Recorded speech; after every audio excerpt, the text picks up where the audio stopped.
Alright, motherfuckers, let's fucking do this. So we're gonna start with something by Louis C.K., famous comedian, one of my favorite comedians, talking about life and how lucky we are just to simply exist. Just to have the choice to make choices. Don't tape shit on your... Life is short. Life is very short. I like life. I like it. I feel like even if it ends up being short, I got lucky to have it. Because life is an amazing gift when you think about what you get with a basic life. Not even a particularly lucky life or a healthy life. If you have a life, it's here's your boilerplate deal with life. This is basic cable, what you get when you get life. You get to be on Earth. First of all, oh my God, what a location. This is Earth, and for trillions of miles in every direction, it fucking sucks so bad. It's so shitty that your eyes bolt out of your head because it sucks so bad.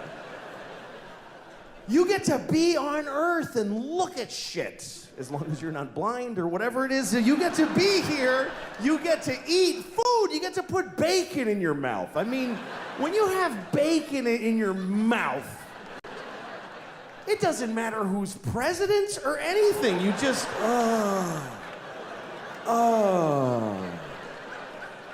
Every time I'm eating bacon, I think I could die right now, and I mean it. That's how good life is.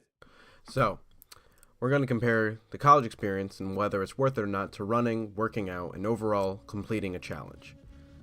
I would say that college is like running with a personal trainer. Someone to help you along, someone to show you the way because they are qualified to train you. They have a proven method, the proven skill, and know how to shape your body and mind in order to best perform in, let's say, a marathon. One of my favorite shows, Louis, has a scene that describes this perfectly.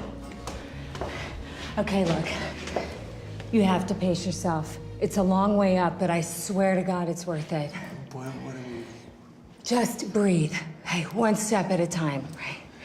How many stories is it? I'm not telling you. If I told you, you wouldn't do it. I'm not doing this. Yes, you are. Look, I'm 44 and I don't exercise, okay? I have clogged arteries. Oh, wow. Yeah, wow. That's what I'm saying. Louis is apprehensive and is making excuses because he does not want to walk the path that she puts in front of him. She promises him that there is a reward at the top of the stairs. The reward, though, is unknown to him, at least. He knows the pain that he's going to have to put his body through to get the reward, and doesn't think that the climb, a literal ascension to a higher place, is worth all the effort. He would rather stay on the ground, the sidewalks and stores of New York, a place where he feels comfortable and safe, compared to taking the risk of climbing the stairs. But she insists that all is needed to ascend is breath and step. Two of the most simple things to do. With those two things, the task of ascension should be easy. Louis was also lucky because he has someone there to push him along. Someone with experience who has walked this path before. A teacher to teach you the course. A trainer to bring you to the goal. If I were to compare this to attending college, I would say that this is attending college. Even though the path upwards to your goal will be hard and daunting, you at least have someone there helping you along, pushing you forwards, and leading the way. Let's do another thing. Come on. No, Louis, you put on a dress tonight and you saved a man's life.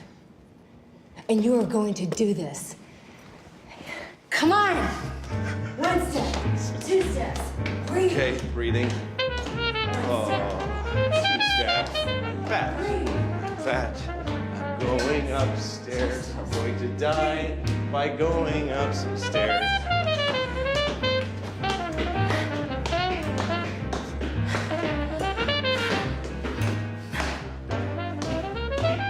Oh, God damn it, this is crazy.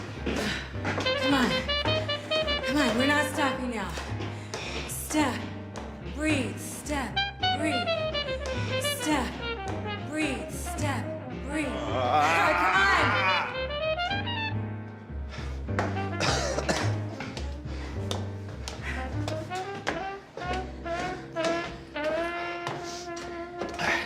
I got it. Just a second.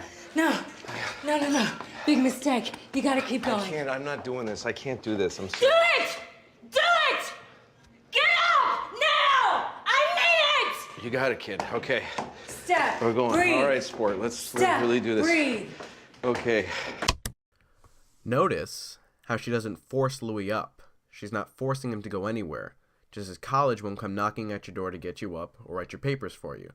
They can suggest that you do your work, but the choice of getting up is up to you.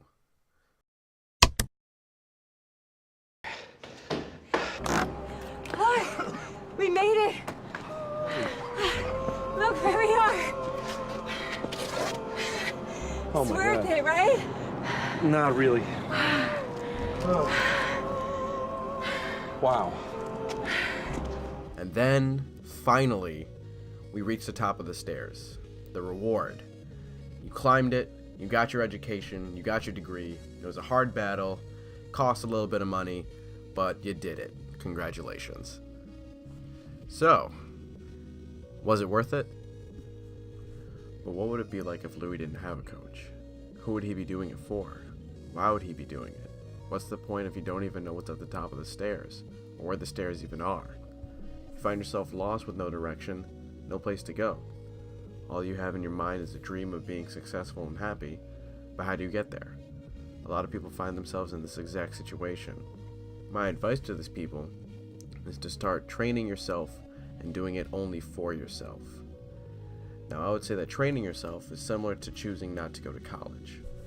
There are plenty of people who have gone without college or left early and still became successful. Some of them that I covered in my paper were Casey Neistat, Steve Jobs, and Bill Gates.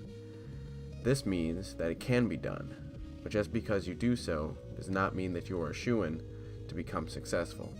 Just because you run once does not mean that you are ready for a marathon. You need to train your body and mind to endure the long path. As with most things in life, it's going to be hard, treacherous, and painful to walk or run that path, but you can do it if you really put your heart and mind to it. This is where the concept of the hustle comes in.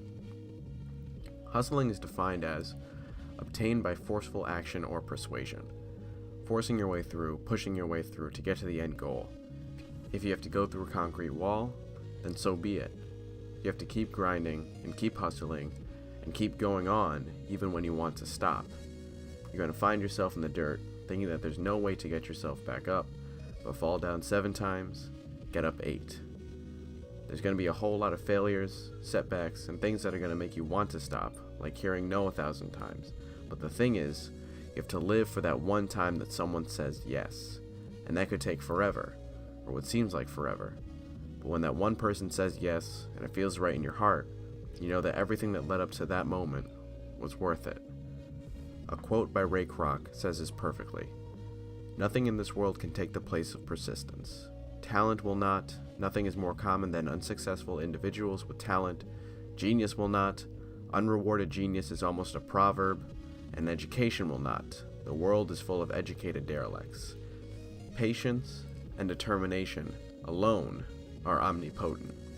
Slowly chip away at that wall, one chunk at a time, and the most important thing is not to stop. Newton's first law of motion: an object at rest stays at rest, and an object in motion stays in motion. As you move forward, as you hustle, you now dictate your own pace. You dictate how far you can run, how fast, but the thing is, it's only you running. There's no one guiding you along. There's no one showing you the right path or the right way. You are truly free to go in whatever direction interests you, but there is a cost. The weight is all on your shoulders. And that's a good thing and a bad thing. When you succeed, it's because you succeeded. You found a way to make it work in the end, and that's a good feeling. But when you fail, it can be crushing. You really hit rock bottom. It can seem impossible to get back up. There's no one who's going to let you retake the test. There's no one who's going to show you what's even on the test. You figure out everything by yourself, but luckily there's Google.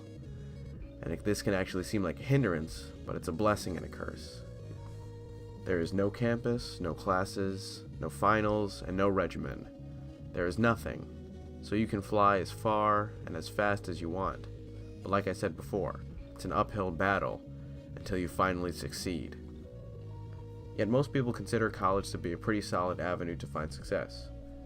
Having a trained teacher or a guide to show you the way is the easiest way to complete a challenge. College provides the whole quest planned out for you. It is the path that is commonly walked down, the path that is proven, but it's a path that most will mindlessly take, thinking that they know what lies on the other side. And to some degree, you do. Do your work, study hard, and you will pass, but it's predictable. There's no dramatic twist or sucker punches. Nothing that will surprise you because your entire 2 to 4 years is already planned out. Now don't get me wrong. I'm not trying to say that you shouldn't attend college, because if you work best in that kind of environment, then power to you. But is the institution worth the time and money? In my opinion, we only go to it because we were brought up thinking that it was the right way to go, when really, any way is the right way to go, including going to college. Your way is the right way no matter what anybody says, so my advice to you would be to listen to what your heart is telling you. If you feel like college is going to teach you some skills and teach you how to hone them so you can better attack the workforce or your life force, then go for it. But what I'm asking you is, are you doing it because the guy in front of you is doing it, or are you doing it because you truly believe that it's the right move to make? And this question is common throughout life. Is it worth it? All of it? Am I strong enough to go out on my own and face the mountain, realizing that it's a one-way trek and you won't be coming back down? So if this is the case, then make it the best climb that you can imagine, the most exhilarating thrill that concludes with a view from the top, finally reaping all that you sowed, finally finding your treasure and peace at the top of the stairs.